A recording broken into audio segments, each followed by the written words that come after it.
Hello नमस्कार, आप सभी का स्वागत है टिक्स फ्लिक्स में। और आज हम लोग अपने भारतीय इतिहास के प्रारंभिक काल के बारे में पढ़ेंगे, जो हमारे लिए बहुत ही महत्वपूर्ण है। क्योंकि अगर हमको वर्तमान या भविष्य के दिशा में देखना है तो सबसे पहले हमें हमारा इतिहास समझना होगा। और इतिहास एकमात्र ऐसा विषय है जिसके बारे में कोई कल्पना नहीं की जा सकती है, और ये बिल्कुल साक्ष्य पर आधारित विषय है। और साक्ष्य के आधार पर ही हमने इतिहास के कई कालखंडों को विभाजित किया है। आज भारत समेत दुनिया के लगभग सभी देश जिनका अपना इतिहास रहा है, उन इतिहासों के अध्ययन साक्ष्य के आधार पर कर रहे हैं, जिनमें लिखित स्रोत, पुरातात्विक खोज में प्राप्त स्रोत और अन्य यात्रा विवरण के आधार पर वो भारतीय इतिहास और विश्व इतिहास को हम कई वर्गों में विभाजित करते हैं, कई कालखंडों में विभाजित करते हैं। लेकिन उनसे भी पहले जब मानव की उत्पत्ति हुई थी या मानव सभ्यता विकसित होना शुरू हुआ था, हम वहाँ से शुरू करेंगे। क्योंकि इतिहास अगर पढ़ना है, समझना है तो आरंभ से करते हैं, और वो मानव सभ्यता के विकसित होने के समय से करते हैं। हालांकि भारतीय इतिहास के बारे में कहा जाता है कि मानव सभ्यता का जो विकास है वो पाषाण काल से हुआ था। इसीलिए आज हम लोग पाषाण काल के बारे में ही जानेंगे कि पाषाण काल में किस तरह से मानव सभ्यता का विकास हुआ, कितने समय तक पाषाण काल की अवधि रही है और पाषाण काल की मुख्य उपलब्धि क्या रही है। इस आधार पर हम भारतीय इतिहास को और पाषाण काल को जानेंगे। लेकिन उससे पहले आप लोग ये जान लीजिए कि मानव सभ्यता की जो उत्पत्ति हुई थी या मानव की जो उत्पत्ति हुई थी वो हमारे भारत या एशिया में नहीं होकर के अफ्रीका में हुआ था। जो अभी हम पाषाण काल या आदि मानव के बारे में पढ़ेंगे, प्री हिस्ट्री पढ़ेंगे, तो उनमें हमको ये जानना पड़ेगा कि मानव की उत्पत्ति कहाँ हुई। तो मानव की उत्पत्ति अफ्रीका में हुई, और वर्तमान समय के जो मनुष्य हैं यानी कि होमोसेपियंस हैं, इनका विकास एशिया में हुआ था। तो मानव की उत्पत्ति अफ्रीका में और विकास एशिया में हुआ था। इसीलिए हम लोग मानव के विकास के एक महत्वपूर्ण कड़ी से जुड़े हुए हैं। अफ्रीका में चूँकि उत्पत्ति हुई थी, इसीलिए अफ्रीका को मानव सभ्यता का पालना कहा जाता है, जिनका इतिहास में बहुत विशेष महत्व है। और उसके बाद हम लोग अपने भारतीय इतिहास पे आएंगे। तो भारतीय इतिहास को हम लोग पाषाण काल, नाम से ही पता चलता है, पाषाण का अर्थ होता है पत्थर। तो पाषाण काल का अर्थ हुआ पत्थर का युग या पत्थर का समय। क्योंकि पत्थर का युग या पत्थर का समय या पाषाण काल इसको इसलिए कहते हैं कि इस समय भारतीय इतिहास जो है वो पाषाण यानी पत्थर से बने अस्त्र शस्त्र का प्रयोग उस समय किया जाता था। पत्थर के औजार प्रयुक्त किए जाते थे, और मानव जीवन में पत्थर का एक विशेष महत्व था। इसीलिए उस समय को हम लोग पाषाण काल कहते हैं, और मानव सभ्यता के अध्ययन को हम पाषाण काल के रूप में अध्ययन करते हैं।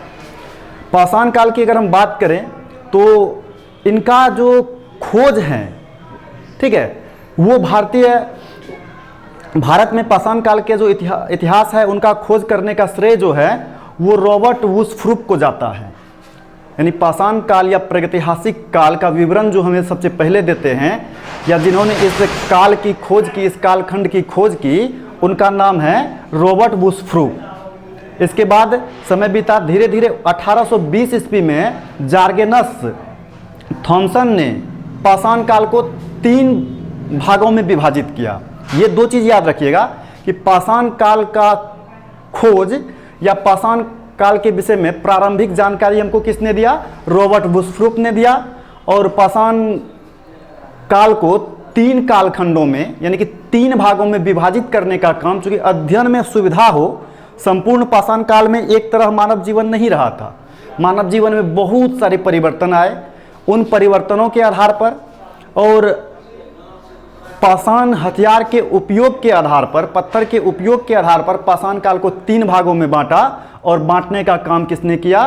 पाषाण काल को 3 भागों में बांटने का काम जार्गेनस थॉमसन ने किया 1820 ईस्वी में। तो लगभग ये 2 क्वेश्चन में से कोई ना कोई क्वेश्चन आपको जरूर मिलेगा कि पाषाण काल का खोज किसने किया? रॉबर्ट वुशफ्रूप ने किया। और 1820 में जर्गेनस थॉमसन ने इसको 3 कालखंडों में विभाजित किया। अब वो 3 कालखंड कौन कौन से हैं वो हम आपको बताते हैं। तो ये 3 कालखंड हैं, पूर्व पाषाण काल,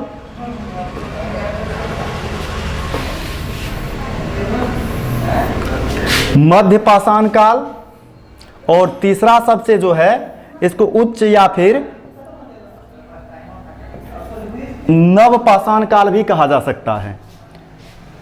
ठीक है, तो जर्गेनस थॉमसन के आधार पर पाषाण काल को 3 भागों में विभाजित किया गया है, पूर्व पाषाण काल, मध्य पाषाण काल और नव पाषाण काल। यहां एक चीज ध्यान में रखिएगा कि मानव सभ्यता का जो विकास हुआ था, इस चित्र से आपको पता चलेगा कि आरंभिक मानव कुछ इस तरह के थे। ठीक, जब आरंभिक मानव कुछ इस तरह के थे, बिल्कुल बंदरों की तरह पेड़ पौधे पर रहते थे, जंगल में रहते थे, गुफाओं में रहते थे। धीरे धीरे जब मानव की तरक्की हुई तो थोड़े से उनमें परिवर्तन हुआ, उसके बाद और ज़्यादा परिवर्तन हुआ, और ये एक बहुत बड़ा समझ लीजिए कि एक ऐसा समय था जिसमें मानव जीवन में अभूतपूर्व परिवर्तन हुआ। इसमें परिवर्तन ये हुआ कि इस समय के मानव जो है अपने से पिछले मानव से बहुत ज़्यादा उन्नति कर लिए थे। हालांकि अभी भी बहुत क्षेत्रों में उनको तरक्की करना बाकी था, लेकिन फिर भी बहुत सारा तरक्की हो गया था। इसके बाद यहाँ से अस्त्र शस्त्र का प्रयोग, यहाँ भी आप उसके हाथों में अस्त्र शस्त्र देख रहे हैं। तो पाषाण के हथियार, पत्थर के बने हथियार, और एक धातु का भी आविष्कार हुआ था, आगे हम लोग जानेंगे। उनके बने हथियार का प्रयोग ये लोग कर रहे थे, और वर्तमान समय में मानव का यह रूप जो है अभी हम लोग जान रहे हैं। तो मानव सभ्यता का विकास कुछ इस तरह से हुआ था 3 कालखंडों में। सबसे पहले पूर्व पाषाण काल, फिर मध्य पाषाण काल, और उसके बाद नव पाषाण काल। चलिए हम लोग पूर्व पाषाण काल के बारे में जानते हैं। यह एक बड़ा ही महत्वपूर्ण सवाल है कि पूर्व पाषाण काल यानी कि आरंभिक पाषाण काल की अवधि क्या रही होगी। तो आरंभिक पाषाण काल का मतलब हो गया कि मानव सभ्यता के बारे में हमको जब से थोड़ी सी भी जानकारी है तब से लेकर के 12,000 साल पूर्व तक यानी BC तक, इनका जो अवधि है, पूर्व पाषाण काल का जो अवधि है, ये लगभग हम लोग मानते हैं 25 लाख BC से 12,000 BC तक। ठीक है, ये ध्यान रखिएगा, ये बहुत जरूरी चीज है कि पूर्व पाषाण काल की अवधि कब तक रहा है। 25 लाख BC से 12,000 BC तक, इसको हम लोग पूर्व पाषाण काल का समय मानते हैं। मानव सभ्यता ने अगर किसी कालखंड में सबसे अधिक समय गुजारा है तो वो पूर्व पाषाण काल है, 25 लाख BC से 12,000 BC तक।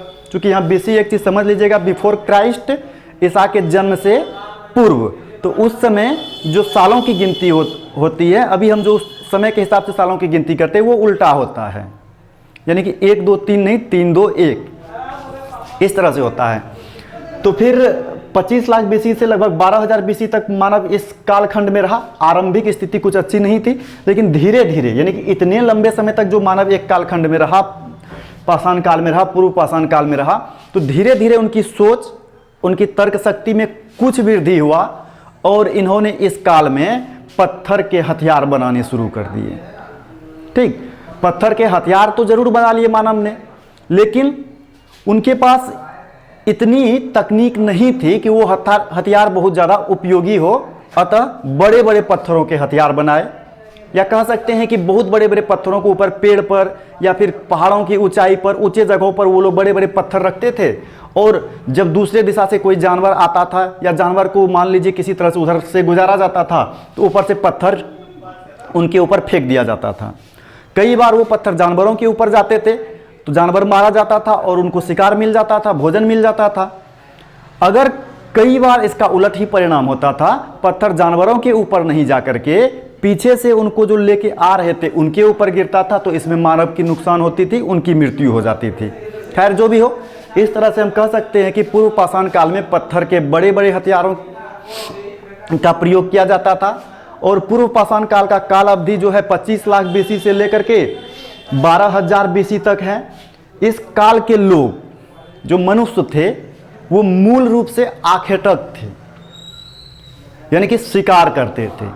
वो शिकार शौक के लिए नहीं, भोजन के लिए करते थे। चूँकि उन्हें भोजन के रूप में और किसी दूसरे साधन का ज्ञान नहीं था, खेती नहीं करते थे या अन्य कोई भी प्रकार के काम नहीं करते थे, जंगल से शिकार करना और उसी का मांस खा करके अपना जीवन व्यतीत करना, ये उनका मूल काम था। तो मनुष्य क्या थे? आखेटक थे और खाद्य संग्रहक थे। भोजन ही उनका एकमात्र जीवन जीने का उद्देश्य था। किसी भी तरह से भोजन संग्रहण करना, खाद्य संग्रहण करना, भोजन करना और अपना जीवन बिताना। मनुष्य को और किसी दूसरे चीज़ से मतलब नहीं था। अकेले या समूह में रहते थे, वो ज़्यादा जानकारी नहीं है, लेकिन खाद्य संग्रहक थे, आखेटक थे, आखेट करते थे और भोजन संग्रहण करते थे। और इस समय पत्थर के बड़े बड़े हथियारों का प्रयोग किया जाता था। हमारे इतिहासकारों ने पूर्व पाषाण काल के जो कई स्थल खोजे हैं, इनमें सबसे महत्वपूर्ण स्थल की बात करें, हथनोरा, एक मध्य प्रदेश में जगह है हथनोरा। यहाँ से पूर्व पाषाण काल के कई सारे मृदभांड और सामान प्राप्त हुए हैं। और दूसरा भी मध्य प्रदेश में ही एक जगह है भीमबेटका, ठीक है, ये नर्मदा नदी घाटी के किनारे है मध्य प्रदेश में भीमबेटका। यहाँ पर भी पूर्व पाषाण काल के कई सारे हथियार और चित्रकारी के कुछ सबूत प्राप्त हुए हैं। तो इस तरह से इसमें आपको ये 2-3 सवाल आ सकता है कि पूर्व पाषाण काल में का समय अवधि क्या था। तो 25 लाख BC से लेकर के 12,000 BC तक इस काल में मनुष्य किस चीज़ का प्रयोग करते थे? तो इस समय मनुष्य जो है पत्थर के हथियारों का प्रयोग करते थे, बड़े बड़े हथियार बनाते थे। और इस काल की जो, ठीक है, कुछ जगह की खोज हुई है वो भीमबेटका, जहाँ पर कुछ चित्रकारी मिली है उस समय के, और हथनोरा, ये दोनों मध्य प्रदेश में है, नर्मदा घाटी के किनारे बसा हुआ जगह है। और सबसे महत्वपूर्ण प्रगति जो हुआ इस काल में, जो मानव जीवन में एक नया परिवर्तन ला दिया, वो था आग का आविष्कार। आग, इस समय मनुष्य ने आग का खोज कर लिया था, ठीक है। ये मानव जीवन के लिए एक बहुत बड़ा तरक्की था, जिन्होंने मानव सभ्यता को विकास की एक नई ऊंचाई प्रदान किया। क्योंकि उससे पहले मनुष्य, आग जब पता नहीं था आग के बारे में, तो मनुष्य का जीवन बड़ा ही दुर्लभ था और मनुष्य निश्चित रूप से कच्चे मांस खाने के लिए, और अब आग सिर्फ ये नहीं था कि उनको मांस पकाने का काम आ जाए, आग से उनकी सुरक्षा होती थी। अगर वो पहले रहते थे तो रात में आते थे जंगली जानवर और उनको पकड़ के ले जाते थे। लेकिन आग के आविष्कार हो जाने से क्या हो गया कि आग जला देने पर अन्य जंगली जानवर से उनकी सुरक्षा होती थी। आप लोग जानते होंगे कि जानवर अक्सर आग से डर जाते हैं, तो सुरक्षा के लिए भी आग महत्वपूर्ण है। और उनका जीवन को आसान बनाने का काम भी किसने किया? आग ने किया।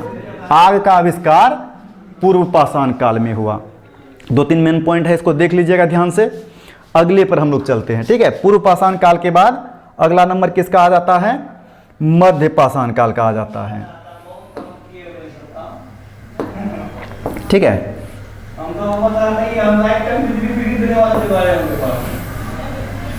मध्य पाषाण काल, ये एक महत्वपूर्ण समय अवधि है।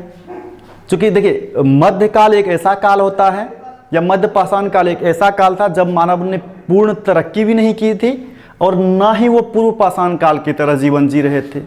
आग के आविष्कार पूर्व पाषाण काल में हो गया था, तो जीवन निश्चित रूप से थोड़ा सा प्रगति हो गया था। इसका समय अवधि हम लोग देख लेते हैं। तो मध्य पाषाण काल का जो समय अवधि है वो 12,000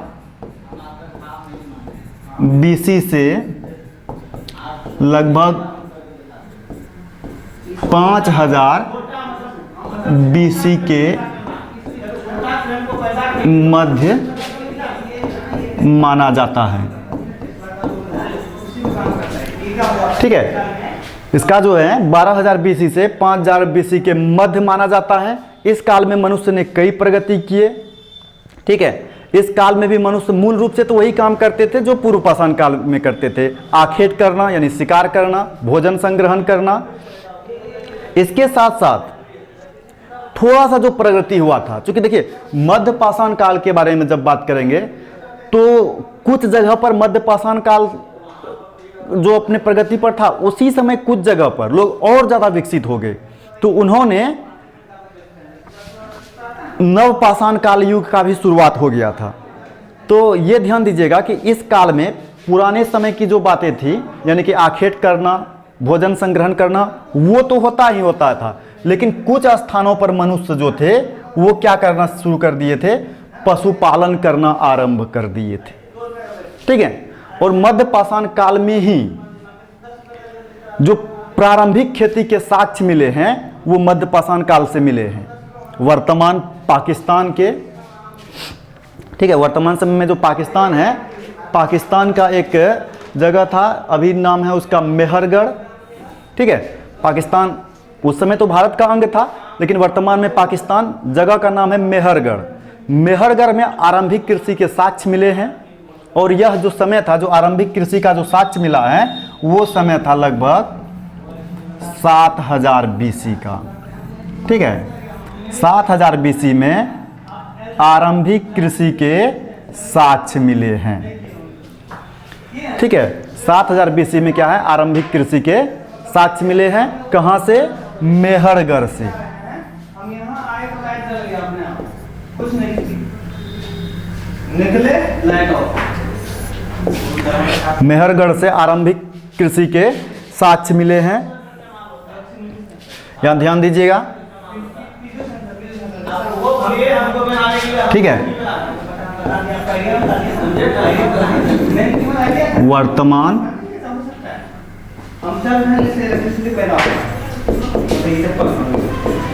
पाकिस्तान स्थान जो है वो ध्यान दीजिएगा, मेहरगढ़। और समय की बात कर लेते हैं तो समय क्या था, लगभग 7000 BC। ठीक है। तो ये चीज़ ध्यान रखिएगा कि वर्तमान में पाकिस्तान के मेहरगढ़ में लगभग 7000 BC पूर्व जो है कृषि के आरंभिक साक्ष्य मिले हैं। ठीक है।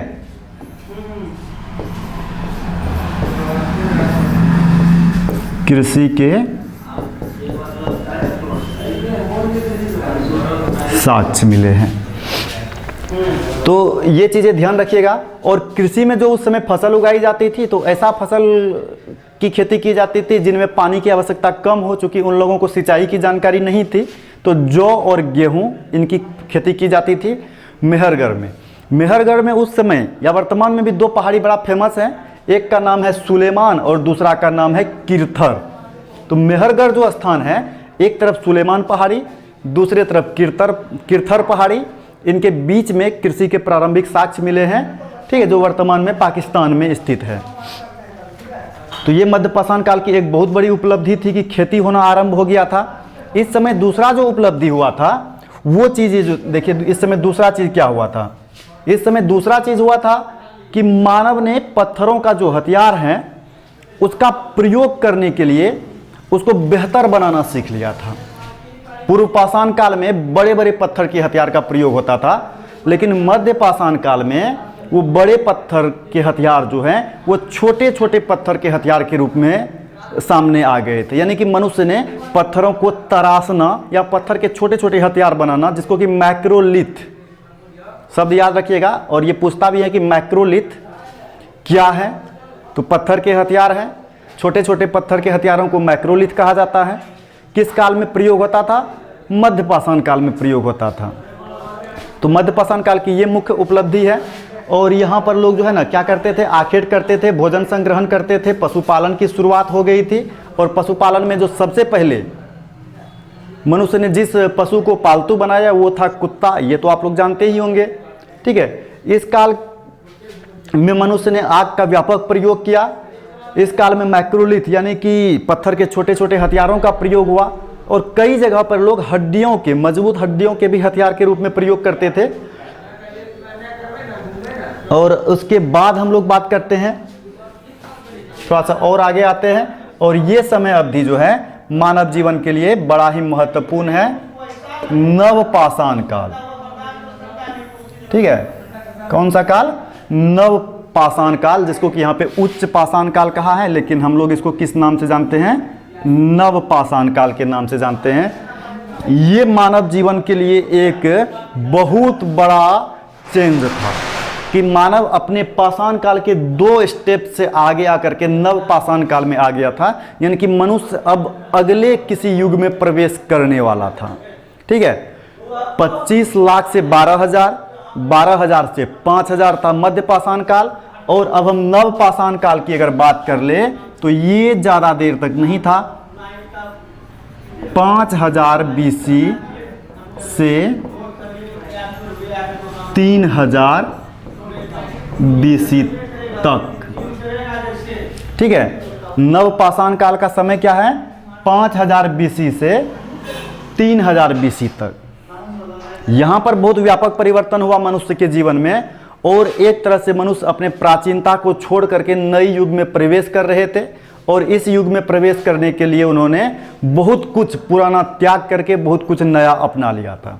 जैसे नव पाषाण काल की जो सबसे महत्वपूर्ण खोज मेरे दृष्टि में है वो है कॉपर का प्रयोग। मनुष्य ने कॉपर का आविष्कार कर लिया था, और इसके आविष्कार से क्या हुआ था कि मनुष्य जो पत्थर से जो हथियार नहीं बना पाते थे, क्योंकि पत्थर का बड़ा बड़ा डंडा बनाना संभव नहीं था, तो कॉपर का पाइप बनाया, उसके बीच में पत्थर डाल करके उसको मजबूत बना दिया, और फिर उसका प्रयोग व्यापक रूप से मनुष्य हथियार के रूप में करने लगे, आखेट के रूप में करने लगे।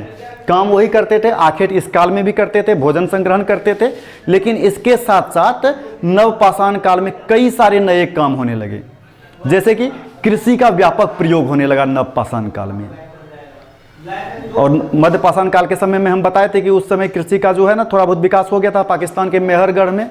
ठीक है, लेकिन व्यापक रूप से अगर कृषि का प्रयोग हुआ तो वो कब हुआ, नव पाषाण काल में। और कृषि के प्रयोग के साथ साथ इस काल में मनुष्य ने अन्य कई उपलब्धियां हासिल की। जैसे इस काल में मनुष्य ने पहिया का आविष्कार कर लिया। पहिए के आविष्कार से ये हो गया कि मनुष्य अपने सामान को एक स्थान से दूसरे स्थान तक बड़ी आसानी से ले जा सकते थे, ला सकते थे। मनुष्य ने जानवरों को पालना शुरू कर दिया, मनुष्य ने खेती करना शुरू कर दिया। और ध्यान दीजिएगा कि जब खेती करना शुरू हो जाता है तो खेत में फसल तुरंत नहीं होती है, उसके लिए इंतज़ार करना पड़ता है फसल लगाने के बाद। तो मनुष्य जो इंतज़ार करने के लिए एक जगह पर रुके रहे, तो मनुष्य में अस्थाई निवास की प्रवृत्ति आ गई, और मनुष्य अस्थाई हो गए। किसी जगह पर जहाँ खेती करते थे उसके बगल में अस्थाई आवास बना करके, घर बना करके वहाँ रहने लगे। और जब मनुष्य अस्थाई आवास बना लिया तो आसपास के जानवरों को पालना शुरू कर दिया। सबसे पहले कुत्ते को पालना शुरू किया, उसके बाद मनुष्य ने बैल, गधा, कुछ ऐसे जानवरों को पालना शुरू किया जो उनका वजन आसानी से एक जगह से दूसरे जगह तक ले जा सकते हो, या फिर उनको आने जाने में यातायात की सुविधा उनको उपलब्ध करा सकते हो। तो इस तरह से नव पाषाण काल में खेती का आविष्कार हुआ। नव पाषाण काल में मनुष्य अस्थाई निवास करके रहने लगे। नव पाषाण काल में मनुष्य ने जानवरों को पालतू बनाना आरंभ कर दिया। इसके साथ साथ नव पाषाण काल में मनुष्य जो है ना कई जगह पर, ठीक है, पहिया का आविष्कार किया, समाज का आविष्कार हुआ, और इस काल में कई सारे हमको और महत्वपूर्ण परिवर्तन हुआ, और मनुष्य धीरे धीरे अपनी सभ्यता को आगे ले आया। तो कह सकते हैं कि पाषाण काल में सबसे महत्वपूर्ण काल या जीवन का सबसे बड़ा परिवर्तन काल था तो नव पाषाण काल था, जिसमें बहुत सारे आविष्कार और खोज ने मानव जीवन को एक नया युग में प्रवेश करवा दिया। इनमें पहिया का आविष्कार सबसे महत्वपूर्ण है, खेती का आविष्कार महत्वपूर्ण है, जानवरों को पालना या फिर पशुपालन करना महत्वपूर्ण काल है। तो इस तरह से मानव जीवन एक युग को छोड़ करके आधुनिकता की ओर बढ़ते हुए एक नए युग में प्रवेश किया। लेकिन इस युग का जो समय अवधि है वो बहुत बड़ा समय अवधि था, जिसमें मनुष्य ने बहुत अधिक समय बिताया। यानी कि जीवन का अगर मानव सभ्यता सबसे ज़्यादा अगर समय बिताया तो पाषाण काल में समय बताया। अगर तीनों काल को हम एक साथ जोड़ करके देखें तो कितना समय बन जाता है, 25 लाख